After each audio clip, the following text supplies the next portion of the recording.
मुश्किलों पर मुश्किलें, परेशानियों पर परेशानियां हैं। जी चाहता है कि खुद खा के मर जाऊं। औरत ने सर पे हाथ रखा, हाथ रख के कहा बेटी रोवे मत, सब्र से काम ले। अगरचे मुसलमान नहीं थी, माँ की आंख लगी। बच्ची मदीने की गलियों में निकली, दरवाजों पे जा जा के कह रही है मैं भूखी हूँ खाना दे दो, मैं भूखी हूँ खाना दे दो। सुबह से शाम तक घूमी मगर किसी ने एक लुकमा ना दिया। दूसरा दिन आया फिर घूमी, किसी ने एक लुकमा ना दिया। तीसरा दिन आया फिर घूमी, किसी ने एक लुकमा नहीं दिया। चौथी सुबह नमोदार हुई तो माँ से कहा माँ अब इस जमीन पर जीने दिल नहीं चाहता, अब जी चाहता कि खुदकुशी करूं और चली जाऊं दुनिया से, ठोकर मार दूं इस जमीन को। इतना जब कहा तो और औरत ने कहा बेटी क्या हुआ? कहा माँ 3 दिन हो गए मदीने में हाथ फैलाते मगर किसी ने एक लुकमा नहीं दिया। ए माँ अब इस जमीन पर जी के क्या करूंगी मैं? अब तेरा जिस्म देखा नहीं जाता, फाके बर्दाश्त नहीं होते, इतना सुनना था।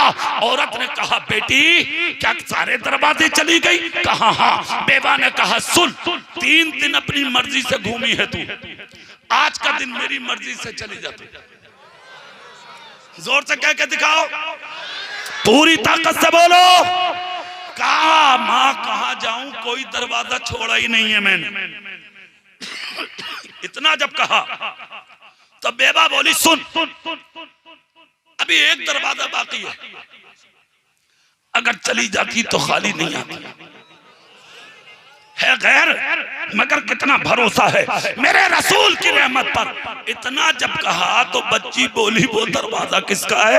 औरत रो के बोली तेरे बाप का नहीं, वो दरवाजा मुसलमानों के पैगंबर का है। सुनने के बाद लड़की ने कहा अच्छा क्या वो मुझे भी देंगे?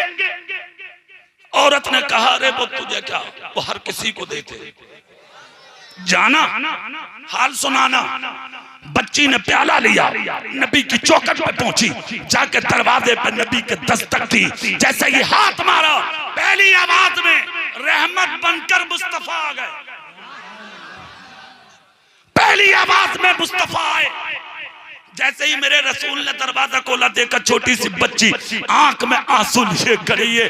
पैगंबर आजम सल्लल्लाहु अलैहि वसल्लम ने जब बच्ची को रोता हुआ देखा, देखो दुनिया वालों, इस्लाम और मेरे नबी पर उंगली उठाने वालों, जब बच्ची को रोता देखा नबी ने रहमत वाला हाथ उठाकर नबी ने बच्ची के सर पर रखा।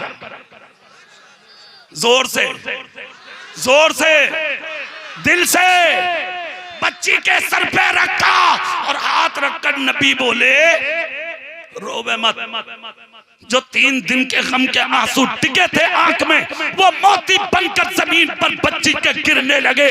नबी ने दूसरा हाथ बच्ची के चेहरे के नीचे रख के ऊपर किया और ऊपर करके कहा इस दरवाजे पर रोतों को हंसाया जाता, रुलाया नहीं जाता, रोवे मत, आवाज रोक ले। इतना सुनना था, खुदा की कसम कुर्बान जाओ। सुनकर बच्ची तड़प गई और तड़पने के बाद बच्ची बोली कुछ सुनना चाहते हैं मैं सुना दूं? कहा हाँ। कहा मैं मुसलमान नहीं हूं। अरे सुनो दुनिया वालों, मुल्क की वो गोदी मीडिया और मुल्क के वो शरपसंद जो आज हम पर और हमारे इस्लाम पर उंगलियां उठाते सुने, कहा मैं मुसलमान नहीं हूं। इतना सुनकर नबी बोले रुक, ये दरवाजा मेरा है, किसी के बाप का नहीं। यहां ये सब कुछ बताने की जरूरत नहीं है। आई क्यों है ये बता। बच्ची बोली मैं यतीम हूँ, मेरा बाप नहीं है। मेरी माँ के जिस्म पे जो कपड़ा उसमें मेरी माँ का जिस्म नजर आता, मेरी माँ पे ओढ़ने दुपट्टा भी नहीं है। घर में कई दिन का फाका है, 3 दिन से मदीने में भीख मांग रही हूँ, किसी ने एक लुकमा नहीं दिया। जी चाहता था कि मैं मर जाऊं, तब मेरी माँ ने मुझे आपकी चौखट पे भेजा है और ये कह के भेजा है जा, जिसे कोई नहीं देता उसे वो देते। सुनकर नबी मुस्कुराए और मुस्कुरा कर कहा रुक जा, मैं अभी आता हूं। अच्छी जगह आ गई तो मालिक के कौनैन हैं, गो पास कुछ रखते नहीं। मालिक के कौनैन हैं, गो पास कुछ रखते नहीं। 2 जहां की नेमतें हैं, उनके खाली हाथ में। मुस्तफा बोले रुक जा, मैं अभी आता हूं। नबी अंदर गए। तुम्हारी मेरी माँ हजरत आयशा सिद्दीका खड़ी है सामने, खड़ी है सामने। नबी ने जाकर कहा आयशा घर में खाना बना है, कुछ है? हाँ। कहा क्यों ना? कहा आज हम नहीं खाएंगे, हमारी चौखट पे कोई है, आज हम उसे खिलाएंगे। आयशा बोली क्यों नहीं आका? अरे यार औरत भी हो तो ऐसी, बीवी भी हो तो ऐसी, माँ भी हो तो ऐसी, आज की होती तो मुंह ये मोटा। बोले अपने लिए तो पकी है मुश्किल से जी। और दरवाजे पे कोई है, लाखों सलाम हो उम्मुल मोमिनीन पर। नबी ने कहा तोशा बनाओ, तैयार किया तोशा, बांध दिया तोशा, बंधा तो नबी से बोली आका तैयार है खाना। कहा ठीक। नबी ने चादर उठाई, तकरीर के आखिरी जुमले, चेहरा मेरी तरफ करके चादर उठाई। और गाजीपुर वालों कौन सी चादर, सारी दुनिया के पहाड़ों को अगर सोना बना दो ना, नबी की उस चादर की कीमत अदा ना। बेशक बेशक। वो चादर उठा दी मेरे रसूल ने, तय बना दी, तय बना दी चादर की। हाँ चादर है कौन सी? एक मर्तबा हजरत आयशा ने अपना दुपट्टा धुल के डाल दिया था और मेरे रसूल की चादर ओढ़ ली थी। आका जब घर में आए तो दौड़ के आई और आकर कहा आका मुझे हैरत है एक बात पर। कहा किस पर? कहा इतनी तेज बारिश हो रही है और आपका अमामा शरीफ नहीं भीगा। नबी बोले आयशा मौसम साजगार है। कहा आका कितनी मूसलाधार बारिश है और आपका खरका शरीफ नहीं भीगा। नबी ने फरमाया नहीं मौसम एकदम साफ है। कहा आका कितनी तेज बरखा है और आप कह रहे हैं मौसम साफ। नबी मुस्कुरा के बोले तुमने ओढ़ क्या रखा है? अर्ज करती आका दुपट्टा धुल के डाल दिया था, आपकी चादर रखी थी वही ओढ़ ली मैंने। कहा ऐसा एक काम करो अपना दुपट्टा ओढ़ो, हमारी चादर हमें दो, फिर मौसम का हाल बताओ। अंदर गई, दुपट्टा उतारा, सर पर रखा, नबी की चादर की तय बना के नबी को दी। आका बोले आयशा अब बताओ हालात मौसम कैसा है?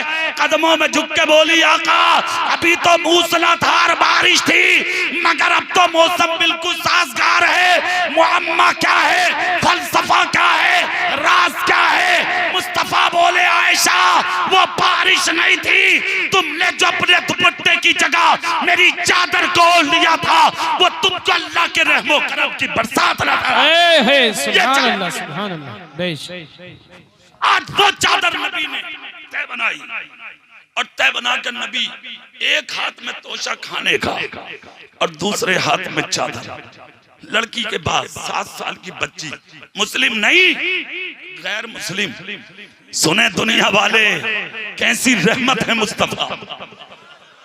आए दरवाजे पर और दरवाजे पे आके नबी ने तोशा बच्ची को दिया, ले बेटी। कहा क्या करूं? कहा ये माँ के साथ बैठ कर खाना और ये चादर है जाके अपनी माँ को उड़ाना। और बच्ची से कहा एक बात और सुनती जाना, जब जब भूख लगे वापस इधर ही आना, किसी के दरवाजे पे मत जाना। ये दरवाजा खुदा ने तुम जैसे गरीबों के लिए खोला है। अये है इतना सुनना था, बच्ची का दिल फूल की तरह खिला। एक कदम चलती थी, दूसरा कदम पलटकर रसूले पाक का चेहरा देखती थी, चलती रही, मुस्कुराती रही। नबी भी देखते रहे। फिर नबी ने कहा जा। बच्ची गई घर में, मुस्तफा गए काशाने नबुव्वत में। बच्ची ने घर जाके कहा माँ बहुत अच्छी जगह भेजा तूने। कहा क्यों? कहा खाना भी दिया और साथ में दुआ भी, और ये भी कहा कि जब भूख लगे कहीं और मत जाना, इधर ही आना। और उसके बाद कहा मासूल अब तेरा जिस्म नजर नहीं आएगा। कहा क्यों? चादर की तय खोली, सारा घर खुशबुओं से भर गया। अल्लाह अल्लाह, चादर खोल के कहा ले तुझे ओढ़ने दुपट्टा भी दिया, चादर भी दी। इतना सुनना था। औरत बोली रुक जा बेटी, मुझे मत उड़ाना। कहा क्यों? कहा ये चादर पाक है और तेरी माँ का जिस्म ना पाक है, जब तक नहीं ओढ़ूंगी, जब तक जिस्म पाक ना कर लूं। नबी की चादर देखी, अखलाक़े मुस्तफा देखा, नबी की परस्ती घर में रहमत देखी। औरत ने पढ़ा कलमा हो गई मुसलमान, सर पे चादर रखी, मदीने की तरफ रुक करके बोली, मदीने वालों सुनो, मैंने कलमा इसलिए पढ़ा है जो रसूल दुनिया के अंदर गैर मुस्लिम की औरत को अपने चादर उतार के दे सकता है, वो नबी क़यामत के दिन गुनाहगारों को खुदा से जन्नत भी दिला सकता है। सुनिए, चेहरा मेरी तरफ करके जुमला इतना सुनना था, बच्ची भी खुश, मां भी खुश, सब बैठे रहो। नारे तकबीर, नारे तकबीर, नारे रिसालत, नारे रिसालत, मसलके आला हजरत अरे तुम मुफ्ती बैठो भाई, शकील अहमद साहिब किबला, आप तो बैठो।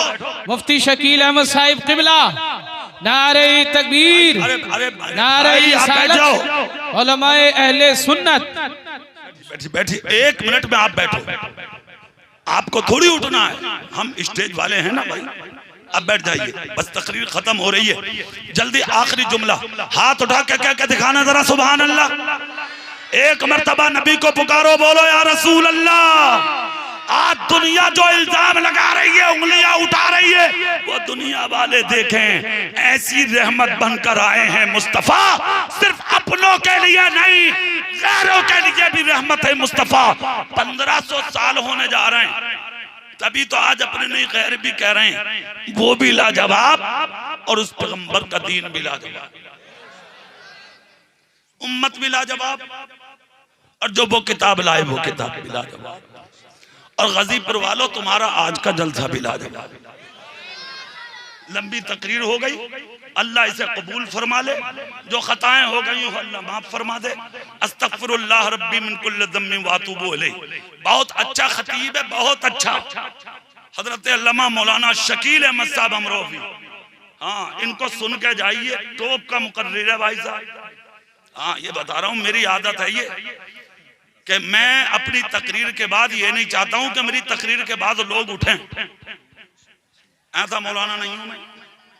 मुझे खुशी ये होती है कि मेरी तकरीर के बाद कोई ना उठे, आने वाले खतीब को सुने, ठीक है ना?